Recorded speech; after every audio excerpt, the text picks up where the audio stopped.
Welcome back, Sunday Seminary. We are moving through the stories of Elijah and Elisha. This week we are talking about one of the more famous of the stories that deal with Elisha, and that is Naaman, the foreign general, the Syrian general, and his skin problem that is cured in the Jordan, not after his full acceptance of Elisha's cure, but after some debate. So there's a few elements of this story that people often forget that I think are really crucial to the story, and there's a couple little theological points in here that I think are pretty subtle, but that I think are hugely important to our faith. So in any event, without further ado, let's jump in and talk about the story of Naaman found in 2 Kings 5. So Naaman gets introduced here. This is the last time we see him too. He's a one-chapter character. There's a kind of second story about Gehazi, the servant, that follows after this. I'll just focus on Naaman, the story, the kind of first part of the story. The story of Gehazi's treachery is really more about Gehazi. It's an important and it's a good story. One that is tricky to read, tough to read sometimes, but one that resonates very clearly with people in church communities, with leaders who have taken advantage of others for money or for their own position and power. Which has happened before and will happen again sometime. So in any event, but we're going to stick with Naaman, the story of the commander, the general. So it starts off Naaman. This guy's name, Naaman, commander of the army of the king of Syria. So this he's a general. He's a big to-do. He would have had a lot of money and power and influence and so on. And it says he was a great man. What that means is he's a great in stature and in name, reputation. Everyone would have known who he was in the nearby area. And he was a great man with his master, that is the king. So he's a right-hand man for the king. And he's in high favor because by him the Lord had given victory to Syria. So hang on a second there. You can read that sentence real quick and then just kind of keep moving on. But there's something that should catch our eye and maybe even make us sit up and ask some questions here, because by him, Naaman, Yahweh had given victory to Syria. Now, typically in the ancient Near East, a general would have been fighting for a particular kingdom, and that kingdom would be understood to be kind of under the patronage of a certain god. So Babylon is under the patronage of Marduk, and Israel is under the patronage of Yahweh. So if Syria, with their gods, one of the main gods would have been Dagon, if Dagon, the god of Syria, or Hadad, the god of Syria, the storm god. That's who Baal is, by the way. Baal just means Lord, and really it's Lord Hadad, the storm god of Syria. So in any event, if the Syrian general is kind of fighting for a particular Syrian god or under the aegis, under the protection of a certain Syrian god, would have been fighting against Yahweh. The fights between nations are sometimes understood as fights between particular gods. But here, Yahweh has given victory to Syria. This is not completely unusual in the ancient Near East, that certain people, like we have the Mesha Stela that I mentioned 2 sessions ago, I think, this Moabite stone written by a king of Moab, who says that the god of Moab, Chemosh, got really mad at Moab and gave victory to the Israelites. Well, here we have kind of the opposite there, that the Lord gave victory to Syria. It's a way to kind of claim power for your own God, but also there's a really important theological point here, that Yahweh isn't just giving victory to Israel. Yahweh isn't just the national God of Israel. This is a claim that you find throughout the prophetic works, not just here in Kings, in the parts that deal with Elijah and Elisha, but in the prophetic books themselves, like Amos. Amos is at great lengths to say that Israel's God, Yahweh, is not the God of Israel. Yahweh is the God of the whole earth. So in any event, that for some reason, Yahweh was giving victory to Syria here over Israel. They're fighting against Israel, by the way. This is their main enemy. So this is a big claim. But then also he was a mighty man of valor, great warrior, an incredible, general, leader of troops and so on. But he was a leper. I don't remember who said this. Someone said, we all have our butts. But so this is Naaman's butt here, is that he, and that word that's translated in English, leper, it doesn't mean the modern condition called leprosy. That's a particular condition that we actually don't think was common in the ancient Near East, even though that word is used to describe both of these things. That word just meant in general a skin condition. So they didn't have great medicine back then, right, in the ancient Near East. So they didn't really know the difference between different skin conditions, but it had something to do with maybe terrible eczema or something, but lots of other conditions as well that would have involved skin looking white and wrinkled and sometimes kind of flaking off. It gave the appearance of death. That is to say, the persons began to look according to the people at the time who would see them. They would say, well, this person's starting to look like a corpse. That's why it's not just a bad sickness. It's associated with being impure, and the impurity. It's not sinful necessarily. It's just a condition, and it doesn't necessarily mean that the person's done something bad. So when we think of leper, often in Christian circles, that's often said like these people are sinful, cast out, and so on. It's not necessarily true, actually. Naaman's certainly not cast out or assumed to be sinful. He's a great general and so on, but he does have this condition that gives him ritual impurity, so he wouldn't have been allowed to go into an ancient temple, or at least he wouldn't have been allowed to go into an ancient Israelite one. So in any event, he's got this skin condition that would have been seen as something contagious in the ancient world, and contagious not just for medical reasons, but that would communicate impurity. It would keep people from worshiping their gods. So he's got this major problem. That's his weakness in a way. And then verse 2, so the Syrians were on one of their raids. They had carried off a little girl from the land of Israel, and she worked in the service of Naaman's wife. That word service is slave. She was a slave of Naaman's wife. There's two ways that people could become slaves in the ancient world. The first was through debt slavery, debt service, and indentured servitude is a word that's used to describe this, where someone would be considered temporarily the property of someone else if they went into great debt. And then they were typically treated fairly well. Not all the time, of course, but there were laws in ancient Israel and in other ancient Near Eastern peoples to try to regulate this kind of servitude and make it in some way at least this person was going to end up becoming part of your community again, right? This person would eventually work off their debt, and then they would have to be your neighbor. So there was some sort of there was pressure to try to make sure that these people were treated well, because they would one day be your equal again. Not equal necessarily, but they would one day be free people again.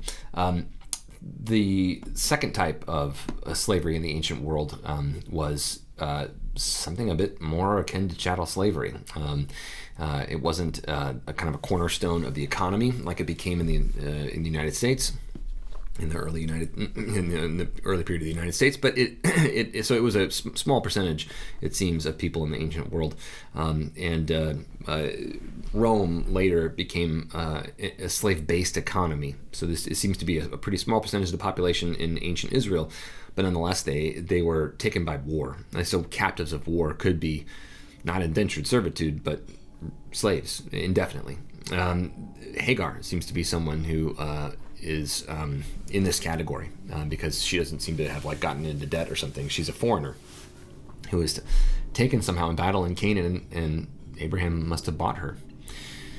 So this is something that's difficult to deal with. This is in the Bible. This exists, but we have to admit it's there.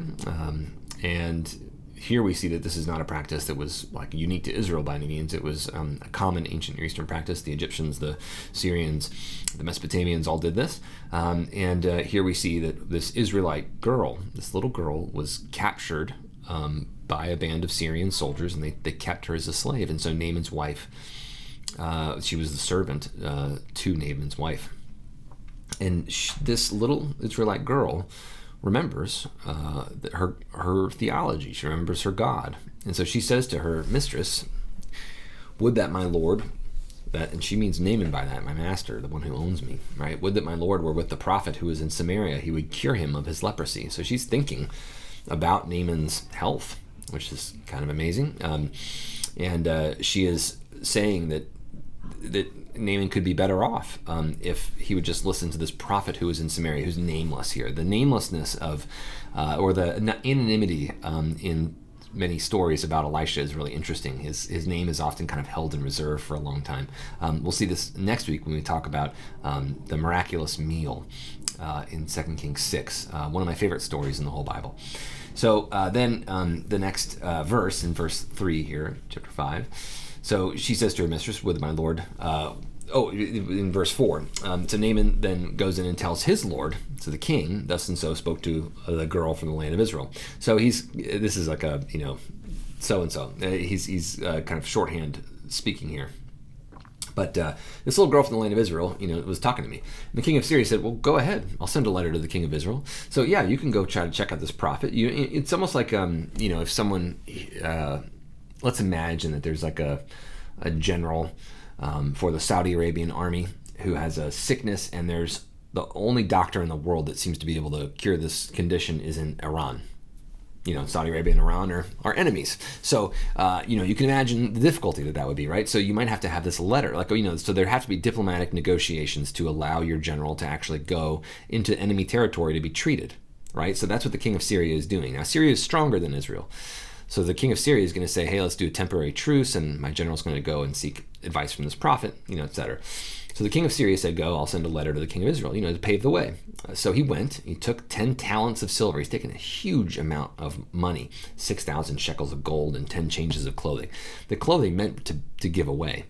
So it's kind of a form of payment. So if you didn't want to be paid in metal, because some people wanted to be paid in metal in the ancient world, but a lot of people didn't, because what would you do with a big chunk of metal, right? Let's say you're a farmer, can I trade you this big chunk of shiny metal for your food? No, the food's more important, right? Because what is a local farmer in the middle of nowhere going to do with a chunk of shiny metal, right?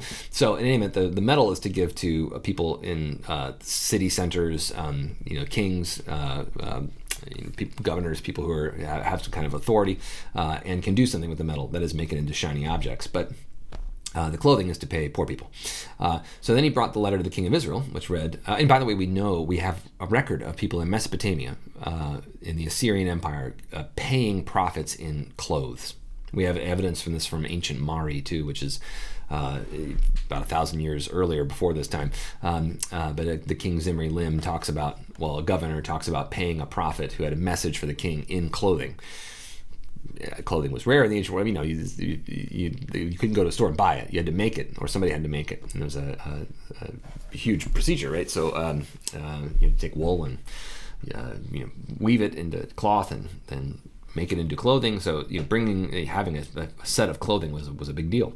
So the Naaman then takes this letter and all this stuff, and the letter says, "When this letter reaches you," this is directed to the king of Israel. It's kind of like safe passage or diplomatic negotiation to allow Naaman safe passage.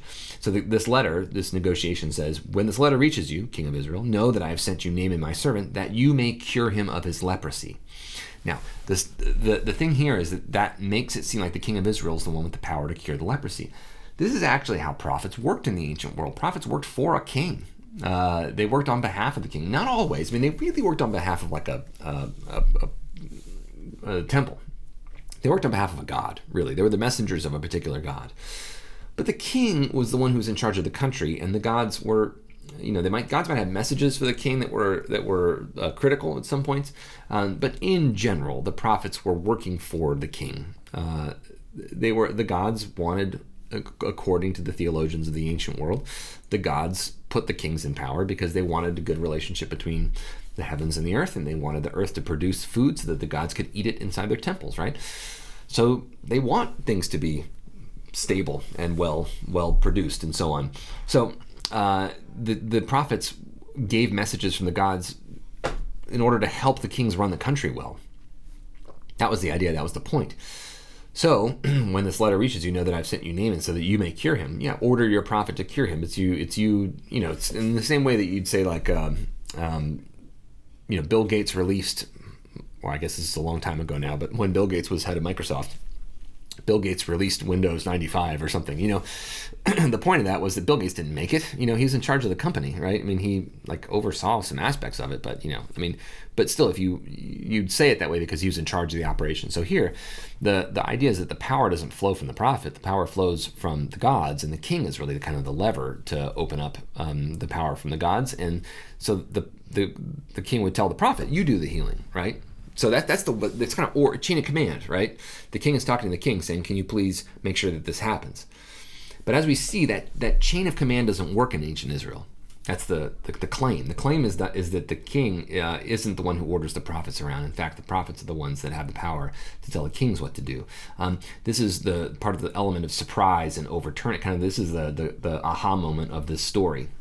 So when he brings the letter to the king of Israel, which reads, when you read this letter, know that I have sent you Naaman, my servant, that you may cure him of his leprosy. And the king got the letter. The king of Israel receives this letter, and then he tears his clothes. Now, imagine, you hand up what you think is a normal letter, and then somebody starts tearing their clothes apart. It's a very strange scene, right? But tearing your clothes apart was a sign of mourning and humility. But this he was in terror. He didn't want the gods to hurt. He didn't want Yahweh to hurt him. This king of Israel.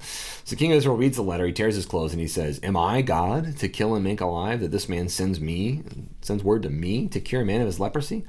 So the prophet wasn't even mentioned in the letter because the king of Syria assumes that the king of Israel commands this guy to heal people, but the king of Israel doesn't do that. And in fact, it's a major piece of Israelite theology that the king doesn't have that power. The king can't tell the gods what to do, and the king can't tell the prophets what to do, right? He doesn't even know that this is directed to the prophet at the moment. He says, he's trying to quarrel with me in verse 7. The quarrel is the idea is that he's trying to get the king to try to do something that's going to then start a fight within his own kingdom, or is going, he's going to ask something of the king. It's almost like there's something strange about Israel, and the king of Syria is like picking on. This is how the king of Israel understands it, that the king of Syria is sending this letter to pick on this weird thing that he doesn't actually have the power, right? The king of Israel seems to be self-conscious. I don't have this power in my own kingdom. Other kings say they do, right? So this guy is picking on this one thing that I can't do, or this, really it's a bunch of things you can't do, but this kind of central constitutive element of Israelite theology and royal theology that the king actually doesn't have all the power. So he thinks like, are you trying to pick a fight? You're trying to say something that's going to make me mad. But then he also says this is kind of it's tempting me to apostasy. It's tempting me to blaspheme against God, and then God will get me too. So then Elisha, the man of God, this is that Ish Elohim, right? This is his particular title, right? That he is one of these prophets that is a portal through whom God's power works in the world. So Elisha hears that the king of Israel had torn his clothes. So this is kind of the right response, actually. If you ask the king to do something that the king can't do, the king freaks out. Well, good. But Elisha actually takes this moment to kind of pick on the king some more. He sends to the king, he says, "Why'd you tear your clothes? Let him come to me. Let him know that there's a prophet in Israel." In other words, you shouldn't have freaked out. You should have just given him my address, right? Because you don't have this power. And instead of freaking out that you don't have this power, you should have just said, yeah, I don't have that power. Let me send you to someone who does have that power. That is Elisha. Not that Elisha has that power, but Elisha is the portal through whom God's healing power works in the world. So let him know that there is a prophet in Israel. This is in Hebrew. This is like a pretty assertive phrase and a snappy phrase. It's actually right above me here in Hebrew. Ki yesh navi b'Yisrael. Yes, there is a prophet in Israel. Indeed, it's kind of like dun dun dun. The theme music starts up for Elisha, right? So then, verse 9, Naaman came with his horses and chariots and stood at the door of Elisha's house. So he gets the message, right? So Naaman knows. Naaman kind of doesn't care at this point. He's willing to do anything, but we'll see that has a limit. So then Elisha sent messengers to him, and now Naaman comes to the house. He's at the door of Elisha's house, and Elisha sends a messenger to him. So messengers were sent and used when someone was really far away, or when someone was so small and unimportant that they weren't worth your time. So Elisha, this prophet living in the middle of nowhere, this guy Naaman is a major general. Think about I don't know, in today's world, Prince Charles comes to your house and you send your kid to answer the door because you don't have enough time, or whatever. I'm just trying to think of someone who has that kind of clout, or Jeff Bezos, the chairman, CEO of Amazon, comes to your door to have a conversation with you, and you send your 5-year-old kid to answer the door to take that Bezos guy, take care of him. So this idea, that the messenger comes out, this little kid. not really a little kid, but a boy. It's someone who didn't have authority to say or do anything on their own. So the messenger comes and relays just a message. I mean, Elisha's doing whatever in his house, picking at his nose. That's more important than this guy Naaman. In a way, it's kind of a thumbing your nose at Naaman, right? So then Elisha sends a messenger saying, "Go and wash in the Jordan 7 times, and your flesh shall be restored, and you shall be clean." Well, that sounds like a fine thing for us to say, because we have all these songs about how the Jordan River is amazing and big and beautiful and rushes like an ever-flowing stream, and you cross over it and that's the promised land and so on, and all this stuff about how it's like kind of the border between earth and heaven, and the Jordan River must be beautiful, right? I don't know if you've been to the Jordan River, or you can just Google a picture of it, Jordan River Valley. It's not impressive.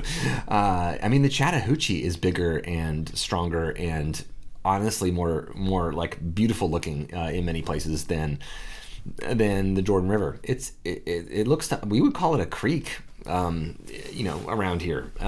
So all to say, it's not impressive by any means. It is the only continuously flowing river in that area, so it's really important, but it's not beautiful, and it's not like impressive by any stretch of the imagination. It forms a natural border between different places. I mean, it plays a really important role in the geography of that region.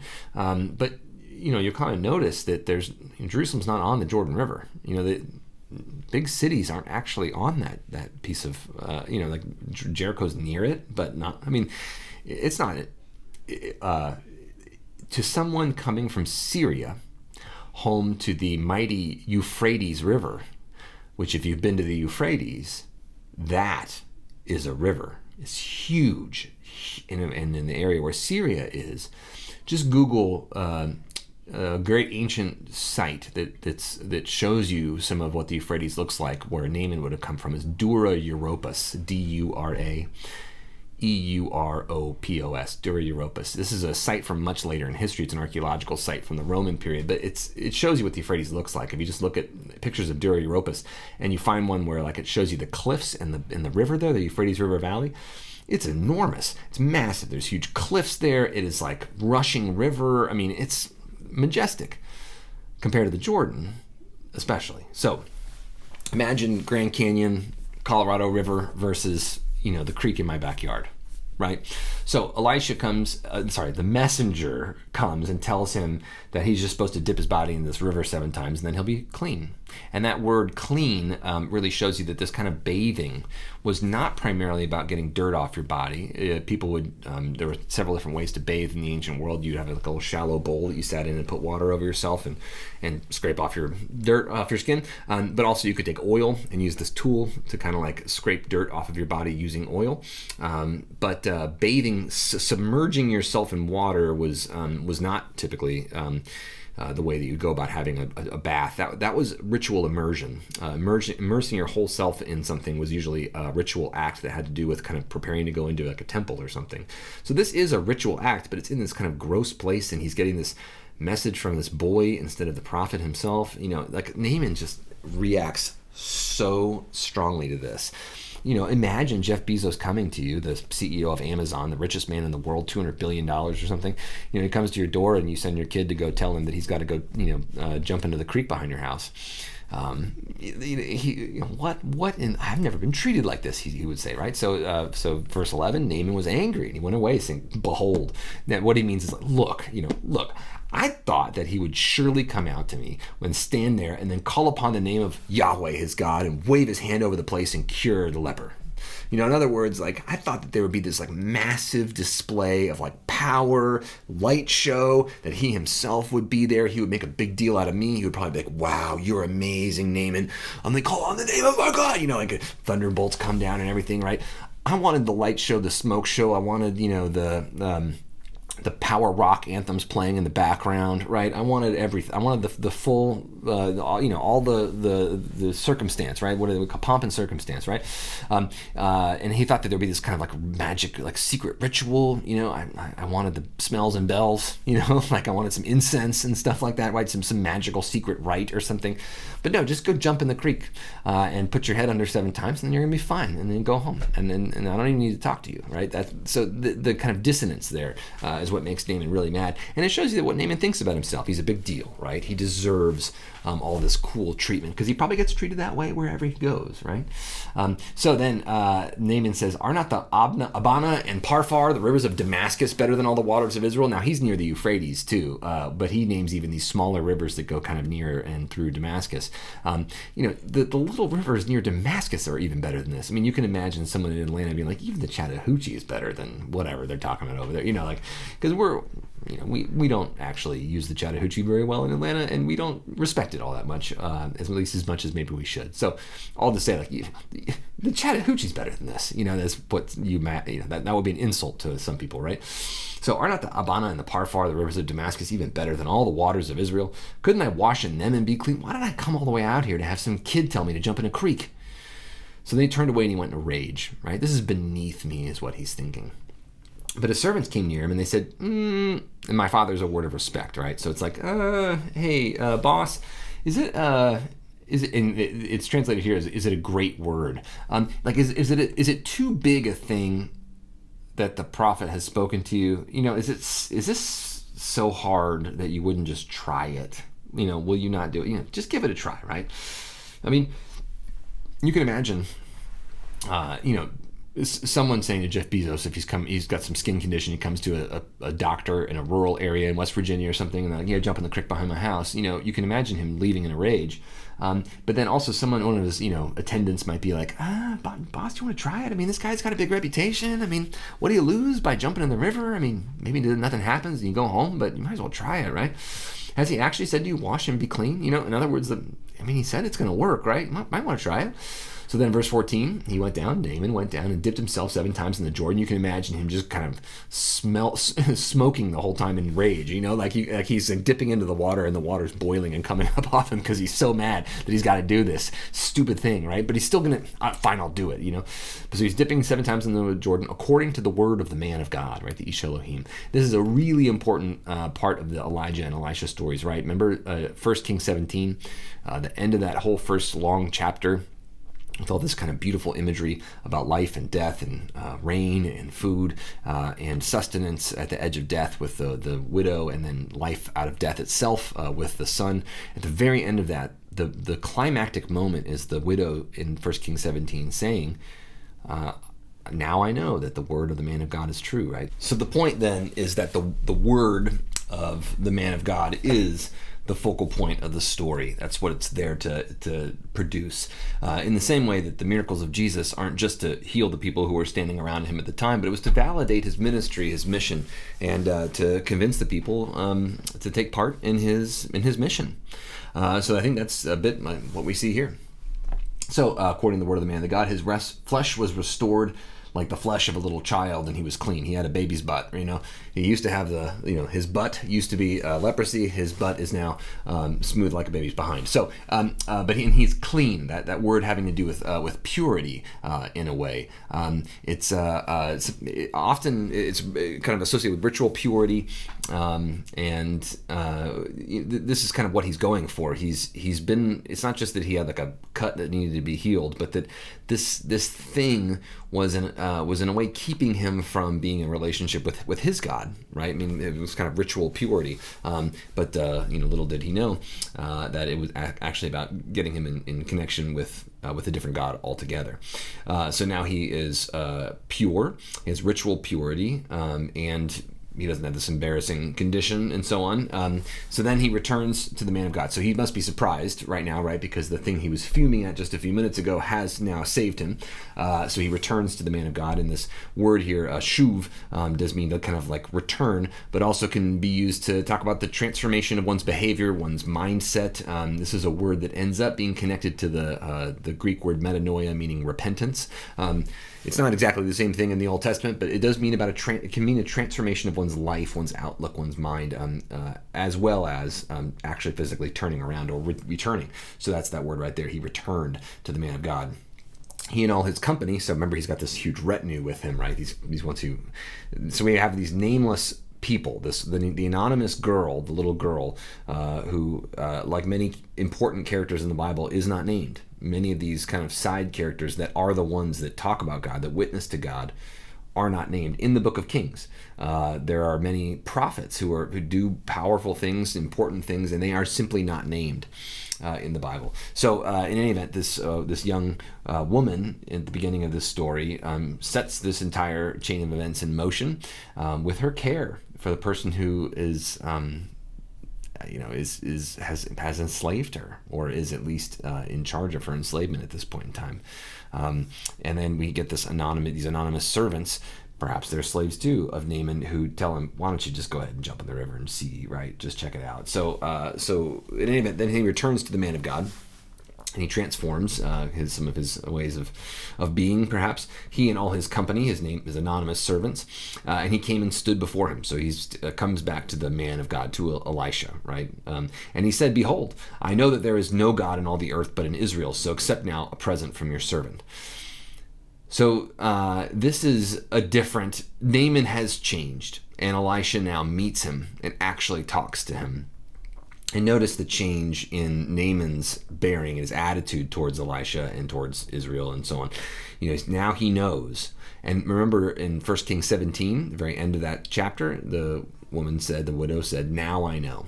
And that was the whole point of all of this, of God's miraculous intervention, was not just to fix things on earth like God's our assistant in heaven, but in fact it was to transform us. Transform the way we think, the way we behave, and to transform our entire outlook. So now I know that there is no God in all the earth but in Israel, so accept now a present from your servant. So he wants to pay for this. Notice what Elisha says. He said, as the Lord lives, this is an oath. He's swearing before whom I stand. And he borrows this from his predecessor, Elijah, right? I don't serve the king, right, is part of what he's saying here. I just serve Yahweh. I don't serve myself either. I will receive none. I can't take payment for this. I didn't do anything, right? Yahweh did this. So notice that Naaman is part of a prestige culture. He is part of a hierarchical organization, the military and the government. He's part of this aristocratic society, which, there's honor and payment that are due for certain things and so on. And so he's offering great money that he brought with him, in return for the service, but also, because of the honor that should be bestowed on Elisha and God. And Elisha says, this isn't for me. This isn't about me. I didn't really do this. It's amazing, way of speaking. But he's really doing this to try to teach Naaman a little bit about what Yahweh's actually like. Yahweh is different. So then Naaman says, if not, please let there be given to your servant 2 mule loads of earth. For from now on your servant will not offering burnt offering or sacrifice to any god but Yahweh. So he's going to just serve Yahweh, which is, Elisha and Elijah's whole thing, right? God alone, Yahweh alone. You have to make a choice between Yahweh and other gods. This is what they're trying to communicate to Israelites. Notice that Naaman gets this better than most of the Israelites do, right? So in a time when foreigners were suspicious, people were suspicious of foreigners, that Elisha is showing this great belief, trust in Naaman, to be a part of this kind of community, right? He's telling him, trying to teach him about this. But then also Naaman is getting it wrong. Notice that Naaman is the new convert, right? Not exactly convert. There isn't exactly anything like conversion exactly in the Old Testament, but nonetheless, Naaman says, now I'm going to worship Yahweh, and I'm only going to worship Yahweh, which I know is this weird thing that Yahweh wants, and other gods don't care if you worship other gods, but Yahweh cares if you worship other gods, so I'll do it. I'll do this exclusive worship of Yahweh now. But I got to have that dirt, right? That sacred dirt. His idea here is that gods are connected to places or lands, right? That Yahweh is the God of Israel, so I have to have a little bit of Israel if I want to worship Yahweh. This idea that altars are related to particular kinds of ground. This is an ancient Near Eastern thing more broadly. In ancient Egypt, they believed that every altar had beneath it a little bit of that first primordial mountain that came out from the original flood of the earth. It was sacred, right? It was part of that sacred mountain. So this is a common idea that you got to have a little bit of that sacred dirt in order to make the altar work or something. Now, this is of course kind of magical thinking. king. Ancient Israel doesn't think this, right? Jerusalem's the only place you're supposed to sacrifice according to the Deuteronomistic history of which this book is a part. So, that would just be a non-starter. But listen to what Elisha does. And then, by the way, Naaman's going to go on and name one more thing that's going to be a problem, perhaps. So what he's doing is, he's asking about proper worship, proper theology. He's a new convert who's trying to figure out the new faith, right? Can I do this? And he says in verse 18, in this matter, may the Lord Yahweh, may Yahweh pardon your servant. So I'm asking in advance for absolution for something, right? When my master goes into the house of Rimmon, that's a god, Rimmon. So when my master goes into this house of this particular god that he wants to worship, and he leans on my arm, this is the king, right? So when the king wants to go worship at his family's, sort of patron deity, which is a common thing for kings to have, and he leans on my arm. And I have to lean down, he's old, he's leaning on me for support. I need to lower myself so that he can bow, which is what he wants to do in that house. So I'm going to end up bowing in the house because I'm doing my job. So can Yahweh pardon me in this matter? Now, you can imagine many Yahwists at the time saying, no, you can't do that. You can't go into the temple. You can't bow before this God. And even if you say kind of it doesn't matter, I'm not doing it in my heart. No, of course you can't do that, right?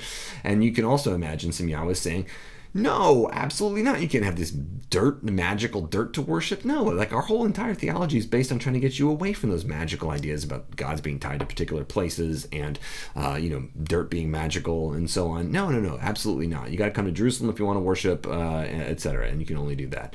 But look at what Elisha says. He says to him, 2 words in Hebrew, go in peace. So, lech l'shalom, go for peace. Go in peace. It's a command. It's an imperative. Yeah, just go in peace. But just think of the effect of those words to the new convert, right? The person who has transformed their life.